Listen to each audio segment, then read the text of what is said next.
지난밤 평안하셨습니까? 시편 23편 함께 낭독하겠습니다. 여호와는 나의 목자시니 내가 부족함이 없으리로다.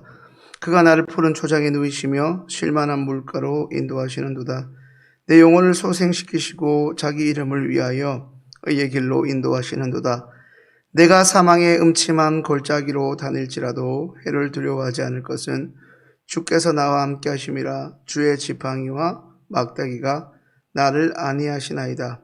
주께서 내 원수의 목전에서 내게 상을 베푸시고 기름으로 내 머리에 바르셨으니 내 잔이 넘치나이다. 나의 평생의 선하심과 인자하심이 정녕 나를 따르리니 내가 여호와의 집에 영원히 거하리로다. 아멘. 찬송가 446장입니다. 446장 부르겠습니다.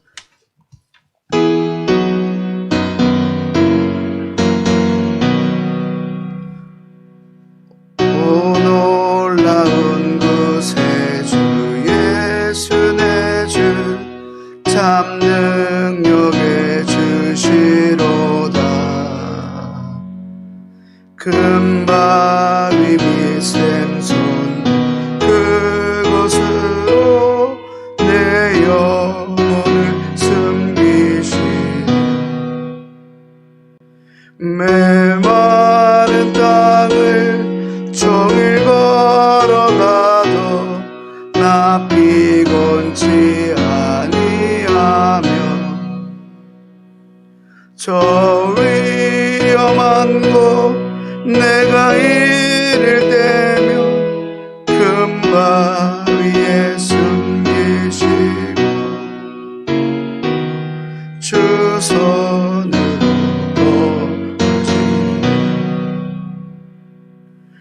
오 놀라운 구세주 예수 내 주 내 모든 짐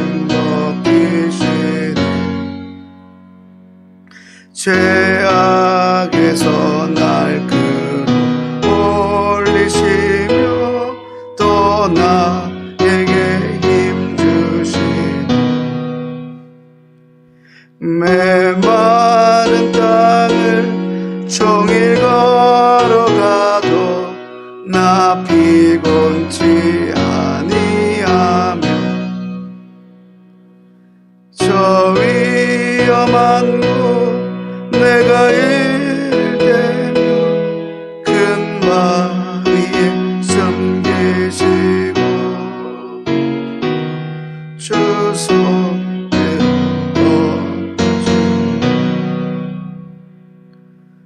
증량 못할 은혜 채우시며 늘 성령에 감아주사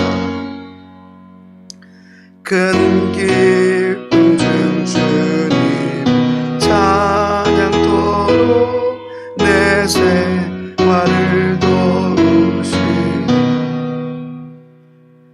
메마른 땅을 종일 걸어가도 나 피곤치 아니하며 저 위험한 곳 내가 이를 때며 큰 바위에 숨기시고 주 손을 도우시니 주 예수님 공중 임하실 때 나 일어나 맞이하리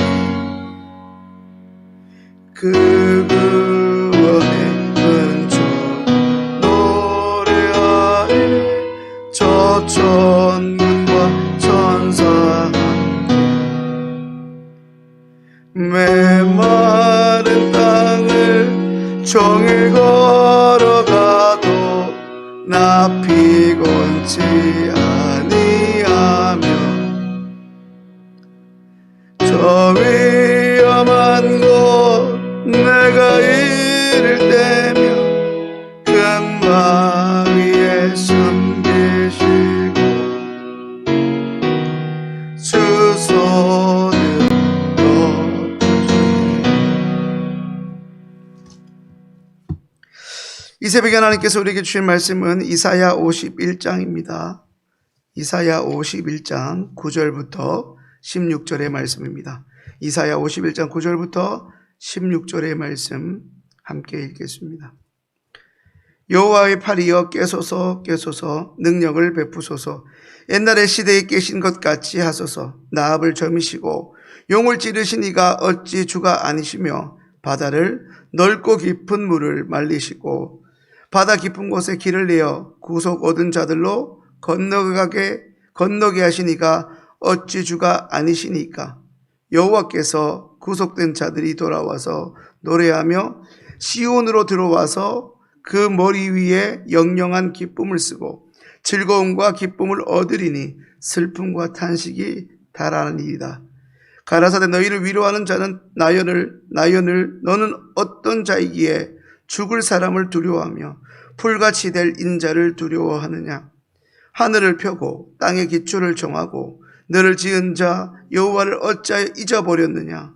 너를 멸하려고 예비하는 저 학대자의 분노를 어찌하여 항상 종일 두려워하느냐.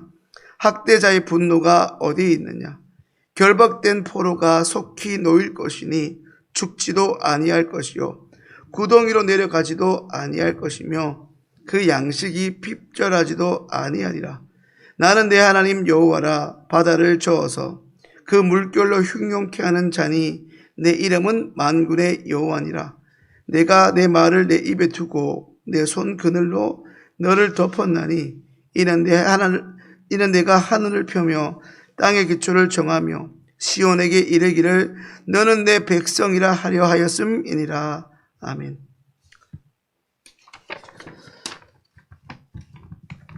많은 사람들이 이야기하는 말 가운데 새벽이 오기 전 그때가 가장 어둡다. 그리고 그 시간이 어느 시간보다 길게만 느껴진다고 말합니다. 이제까지 견디고 지나간 우리의 삶의 시간에 비하면 이제 곧 맞이하게 되고 오게 될 그 시간이 생각보다는 멀게 느껴지고 그 순간이 쉽지 않게만 느껴진다는 의미에서 하는 말일 것입니다. 이 말은 동시에 힘든 지난 시간으로 묘사되고 기억되는 과거의 어떤 어둡고 무겁고 암울했던 시간이 어느 순간 다 지나가고 결국에는 고통과 고난으로 점철되고 경험되었던 밤처럼 길게만 느껴졌던 과거의 특정한 힘들었던 그 시간들이 이제 곧 반드시 떠오르는 새벽해로 바뀌어질 것을 기대하고 그러므로 인해 희망을 가지게 된다는 의미이기도 합니다. 이와 마찬가지로 오늘 함께 읽은 이사야 51장 9절부터 16절 이 후반부의 내용을 나누고 있는 오늘 본문은 전반절 51장 1절부터 8절에서 언급된 이 택함받은 이스라엘 공동체를 향한 여호와 하나님의 공의와 구원이 속히 오기를 고대했던 그들이 선지자를 통한 하나님의 위로와 격려의 말씀을 듣고 그 일이 자신들이 살고 있는 삶의 터전 바로 지금 여기에 그들이 두 발을 디디고 살아가는 현실 세계에 바벨론 강점기를 살아가고 있는 자신들에게 손으로 만져질 수 있을 만큼 피부로 와닿도록 선지자를 통한 그분의 말씀이 그 약속이 실제로 이루어지도록 지금 당장 나의 삶의 자리에서 바로 이곳에서 실현될 수 있도록 신속하게 하나님이 일하여 주시기를 간구하는 내용입니다. 오늘 본문은 크게 두 부분으로 그 구조와 내용을 살펴볼 수 있을 것 같습니다.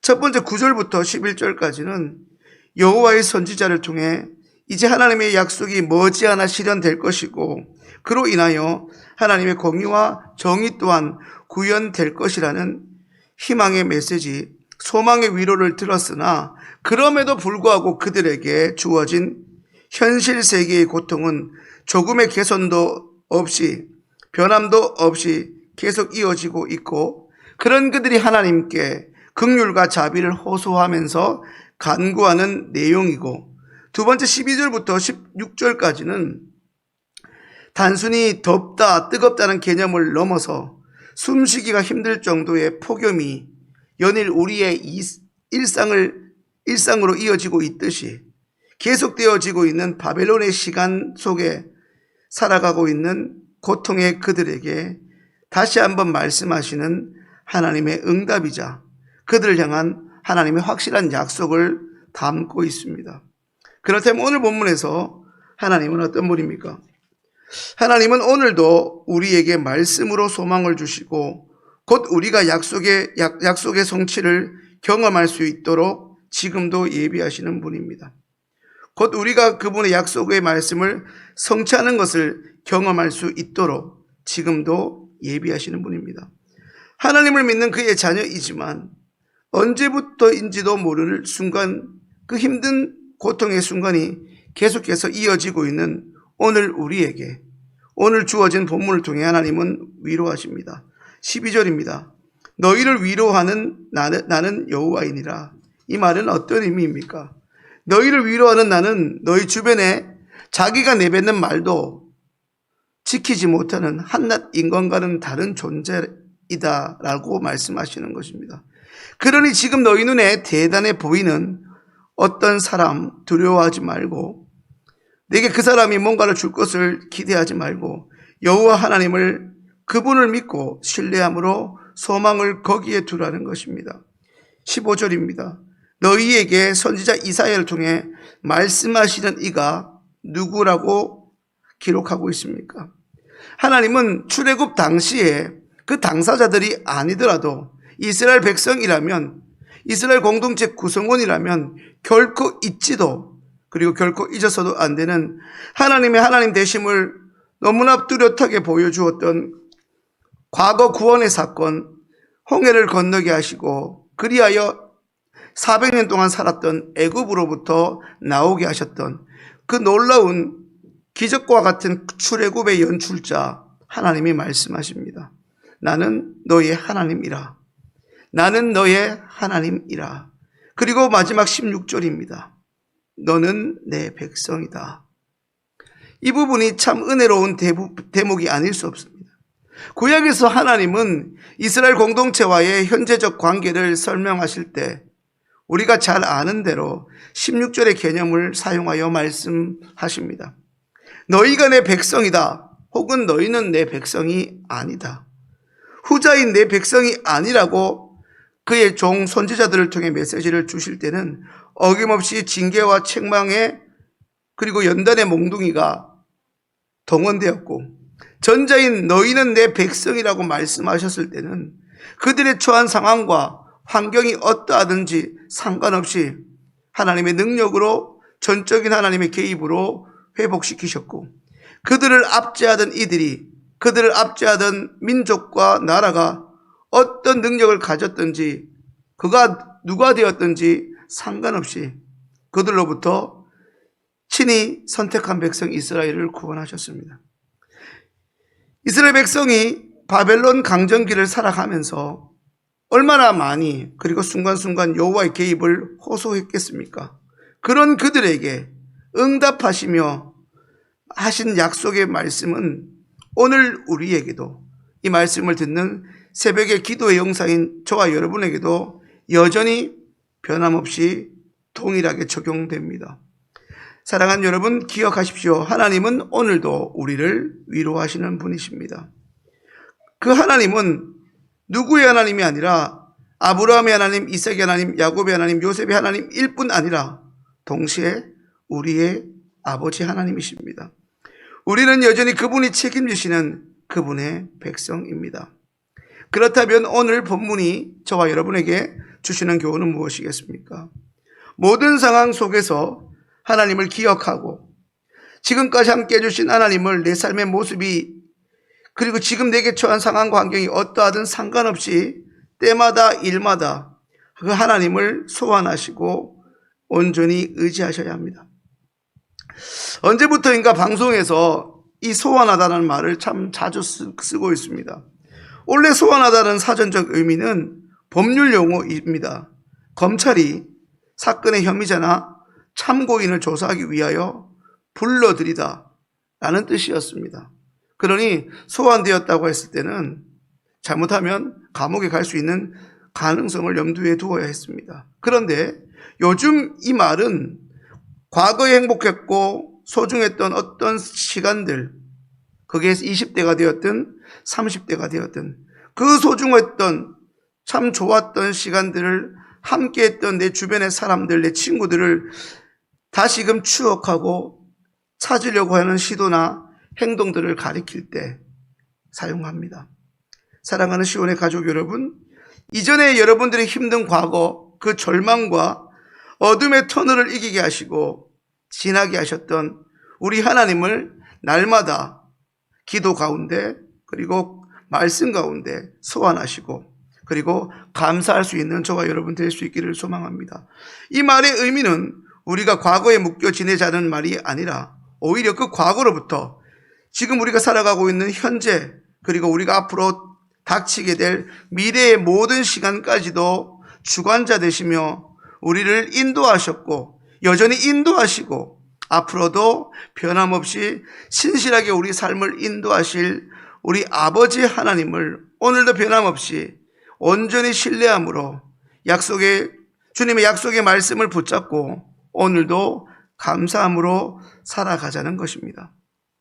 말씀을 정리합니다. 오늘 우리의 삶의 어려움 속에 너무나 익숙한 원망과 불평이 찾아올 때 그것과 함께 하나님을 잊어버리지 마시고 오히려 지금 내가 여기까지 온 것이 누구의 도움이요 누구로 인함이었는지를 다시금 기억하며 오늘도 소망의 주여 우리를 온전케 하시는 예수 그리스도를 바라보며 그 안에서 기뻐하시고 승리하시는 복된 한날 되시기를 소망합니다. 기도하겠습니다. 하나님 아버지, 오늘도 아버지 하나님의 생명의 말씀을 듣는 자리에 저희들을 끼우시고 불러주시니 감사합니다. 어떤 어려움 속에서도 하나님이 우리를 지켜보시며 그런 우리를 위로하시며 하나님께서 친히 저희의 아버지 되시고 우리는 언제나 그분의 백성이요 자녀라는 신분과 변함없는 그 사실을 잊지 않고 오늘도 그분의 선택받은 자녀로서 당당하고 담대하게 진실하고 신실하고 그리고 성실하게 살아갈 수 있도록 강건함과 평안함과 그리고 힘을 더하여 주옵소서. 예수님의 이름으로 기도합니다. 아멘. 이제 하나님의 말씀으로 축복합니다. 여호와는 내게 복을 주시고 너를 지키시기를 원하며 여호와는 그 얼굴을 내게 비치사 은혜 베푸시기를 원하며 여호와는 그 얼굴을 내게로 향하여 드사 평강 주시기를 원하노라. 아멘.